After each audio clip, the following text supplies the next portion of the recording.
Is there a bigger case of what might have been in gaming than the Wii U? With only 208 games released here in the States on disc, the library is really small. What's going on, everybody? I'm Jay, welcome to Square Pegs, and this isn't a huge collecting update or anything like that. I'm not suddenly going for a global Wii U set. Check out Game Dad's channel if you want to see that. I am here to talk about games on the Wii U that I still enjoy. I think the console was amazing, and unfortunately just didn't get the support that I think it deserved. I got 10 games here I want to talk about, and yeah, a lot of them are from Nintendo, but there's some other ones on here from other companies as well. Let's kick this off with what I think is a signature Nintendo experience on the Wii U, Yoshi's Woolly World. I think I need to retire the statement that I don't like Yoshi games because I find myself really enjoying them.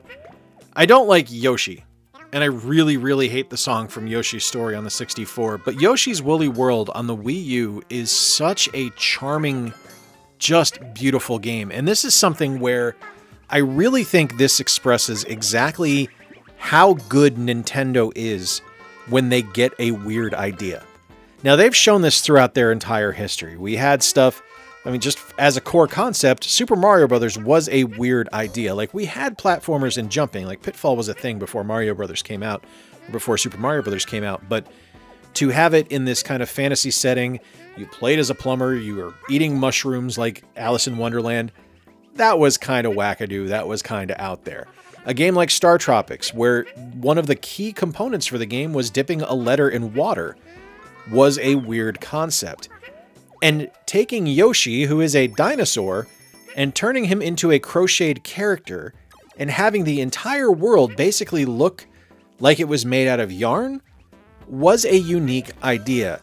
And it works. It's executed so well. Everything from just the beautiful, just kind of core concept design of the game, to things like when you eat an enemy, when you swallow an enemy, they unravel rather than just disappearing off screen. There's so many little attentions to detail that make this game incredible. Now, it's not terribly difficult. It's definitely a kid's game, but it's something where I still look at it and I can still play it and enjoy it because of how gorgeous the core design is. It's such a wonderful game. I love the Scribblenauts series. I loved it when it debuted on the original DS, and to see it translate and move over to the Wii U was something that I was just tickled by. It's also available on the Switch now, which is really cool, but Scribblenauts Unlimited is such a wonderful, just creative endeavor because the game is only limited by your imagination and your vocabulary. Basically what it is, if you've never played it, is Scribblenauts allows you to create things out of thin air, utilizing words you know. You type them in, they will appear on screen in most cases. Not everything is going to appear on screen, but they'll appear on screen and you'll be able to either interact with the character you created, use the item that you created, anything like that. The world is completely open to you and to how you imagine being able to get through a particular level. I love stuff like that. I love concepts like that, and it's executed so beautifully well by Scribblenauts Unlimited. Just a fantastic experience. Just do yourself a favor. Don't summon Cthulhu. I'm so bummed I've lost my save for this game, and it really sucks because Super Mario 3D World is something that I just treasure my time with. I don't know what happened. I don't know if I deleted it or what, if I wanted a fresh start, but yeah, it's gone, so I had to start from scratch to capture this footage, which really stinks because I've put a lot of hours into that game on both this version and the Switch release. The Switch version is decidedly the definitive edition. It's probably the better version because it does have Bowser's Fury on it as well, but there's just something about having the Wii U gamepad. Like, it plays perfectly well with the Wii U gamepad. I like the little interactions on the gamepad that take effect in-game, like being able to just tap the item you want to use or being able to use your stamps and stuff like that. It's creative, it's fun, it's a really well executed game. And for a long time, this was my favorite 3D Mario title. Like, over anything, like over Sunshine, over Mario 64, over Galaxy, Mario 3D World was my favorite one. That's been supplanted now by Mario Odyssey, but I still do love this game. And it's always fun to go back to because it's just such a great composition and such a great execution of what was that kind of initial gameplay that was set up in Super Mario Bros. 2 or in Doki Doki Panic, where you had the different abilities for each character. Each character played a little bit differently, and that carries over here. And that just makes me happy. Man, for all of the fantastic Xenoblade Chronicles games that we have had released now, I think Xenoblade Chronicles X might be my favorite one. There's just something about tying a fantasy game or a sci-fi fantasy game like this into our future history. If that, I guess it would just be our future. It's not our history yet, but tying it into our future here on Earth, that makes me a little bit more intrigued because I guess it feels more real. It feels more tangible. Now, there's nothing really out of the ordinary here as far as something that was unique to the Xenoblade series. It was just something that I really enjoyed. I really liked the idea of having this kind of set in the far-flung future for us, but in the past for other Xeno games. I just really love this. It's such a well-executed and well-designed game that if you enjoy Xenoblades, you're going to like this one. Now, I know some folks don't like this as much as the core Xenoblade Chronicles series, and that's fine. But for me, this one is my favorite. I'm really looking forward to the Switch remaster that comes out next year. I'm hoping that there's some of the weaknesses inherent in the Wii U design that are improved, just because the Wii U system, while I love it, wasn't really powerful enough to run this terribly well. So, fingers crossed that the Switch version is significantly better, and fingers crossed especially if there's a Switch 2 upgrade as well. I've talked about this one a bunch on the channel. I just talked about it a couple of weeks ago when I was doing my Disney Afternoon ranking video. Link on screen right now if you're curious about that one. And I love DuckTales Remastered. I think it's fantastic. Like, you take the core concept of what was offered and created by Capcom in the original NES release, you make it prettier, and you stick way forward on it to make it even more polished, and yeah, you get something that's incredible. Because not only do you get that core gameplay experience that is familiar and fun and just ridiculously unique to the world of DuckTales, you also get just this gorgeous coat of paint on top of it that looks like it stepped right out of the Disney animated series, as well as having every single voice actor back reprising their roles. It's just brilliant. It's an absolutely fantastic game. This is one that I hopped on pretty much immediately. You remember a few years back when the prices started going up on DuckTales Remastered because it got delisted? Yeah, I grabbed it then before it was ridiculously expensive, and I have zero regrets about it.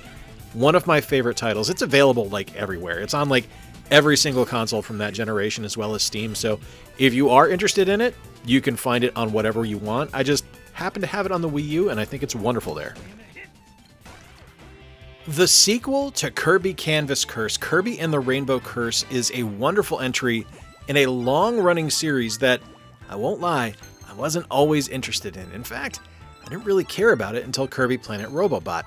But I went back and started playing and buying all of the Kirby games after that one came out, and I realized how much I was missing, and Rainbow Curse is such a fantastic example of what HAL Labs was able to create with this character. Because not only do you have a really unique gameplay experience utilizing the stylus to draw the bridges with the rainbow ink and stuff like that all over the screen, you also have one of the most beautiful visual representations of the Kirby character ever made. Everything looks like it's claymation or made out of paint, and it's just so lovely to look at. And this is such a great example of what the Wii U is capable of by having that interactive touchscreen to be able to utilize the stylus to draw the rainbow bridges and stuff like that to make Kirby move. It's absolutely fantastic. It's such a unique concept and such a wonderful translation from what we saw on the DS to the Wii U. It's just amazing. Such a truly fantastic title that is so unique to what the Wii U is capable of. You would never get something like this on an Xbox or PlayStation. I don't think you can go wrong with really any Batman Arkham game. I think they're all fantastic, but I do personally prefer Batman Arkham City Armored Edition on the Wii U just because I think it's the best version of the game that was ever made.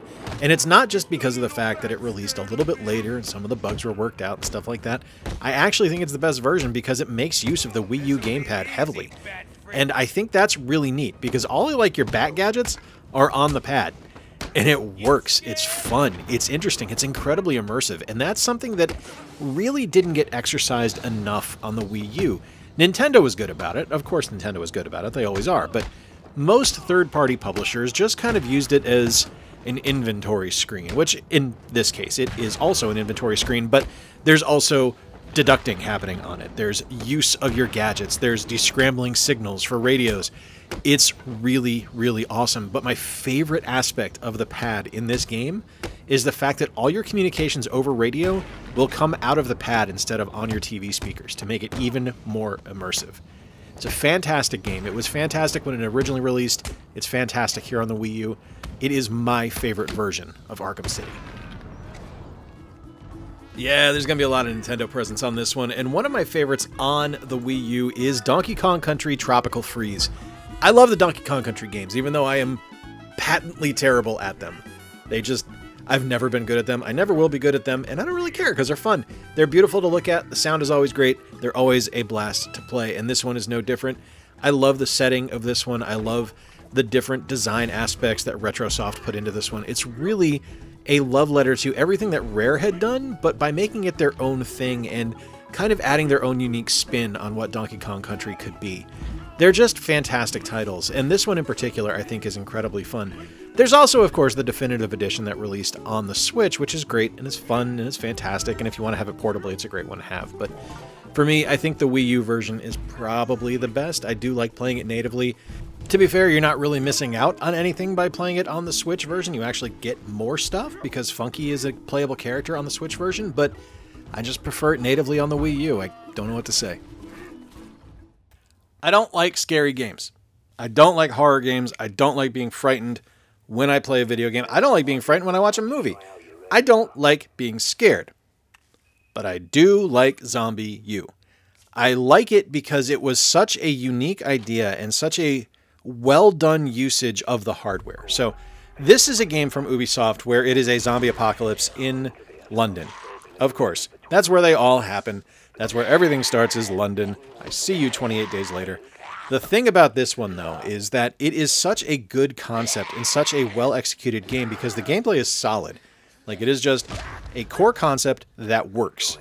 The idea that the game is a survival game and you utilize the Wii U gamepad to do things like check your map, use a radar, you're able to tap on it and use your flashlight, and you actually have a battery counter on screen showing how dead your batteries are getting. I really like that. Is it a perfect game? No, not by any stretch of the imagination is it perfect. There's definitely some flaws in the game, but I think it's a good concept. I think it's a good execution, and it's one of those rare examples of a third-party company really leaning into what the Wii U gamepad was capable of and making it work for them. This might be top 5 Zelda games for me. I would have to stop and think about it. And, you know, if I think about it, I probably should do a Zelda ranking video sometime soon. Look for that in February, because I'm doing a hockey ranking video next month. But Zelda the Wind Waker is something that I just love. I love the look of the game. I love the different designs in the game, the decisions that were made to kind of improve on what was set up in things like Ocarina of Time and Majora's Mask by utilizing this superior controller of the GameCube. And that carries over to the Wii U as well, because it plays great on the gamepad. I really do enjoy this game, just not only for its imagination, but for the fact that they weren't afraid to go back to Wind Waker and correct some of the mistakes they had made, both with the sailing mechanics, as well as making the game just feel a little bit more intimate. And that, I guess, does tie into the sailing mechanics because the world feels a little bit smaller, but there's just something pure about this game. Like, I love the look of it. I love the cell shading, and I know it's not for everybody, but I like it, so that makes me right and you wrong. But it's something where I really enjoy... Sorry, I'm kidding. If you don't like it, that's fine. Calm down, Gary. But this is a game that I really enjoy. I've loved the GameCube original, but everything that the HD remaster does on the Wii U improves on the original game exponentially. One of my favorite Zelda entries, and if I had to rank it, I'd probably give it an S. So yeah, with only 208 games released on the Wii U, it is, I won't say challenging, but the limit is there for what are the great games on the console. There was a lot of stuff released on it that just didn't do anything for me. Stuff like a zillion versions of Just Dance. I really don't care. The Wii Fitness games, things like that. These games right here that I've listed are ones that I personally enjoy, that I think are fantastic, and while I don't have the most extensive Wii U library, these are games I keep going back to. Let me know in the comments down below what games you keep going back to on the Wii U. What are the ones that are really impressive to you or important to you, matter to you? What are the ones that make you excited to be a Wii U collector? Hey, if this is your first time here, please stick around, click the thumbs up button. The engagement really helps the channel out. Press that notification bell, as you can see on the side of my hat here from YouTube, and be sure to subscribe. I'd love to have you stick around. Until next time, folks, I've been Jay. Appreciate you spending a little bit of time with me. Remember to play more games, stay square, and take care. I'll talk to you soon.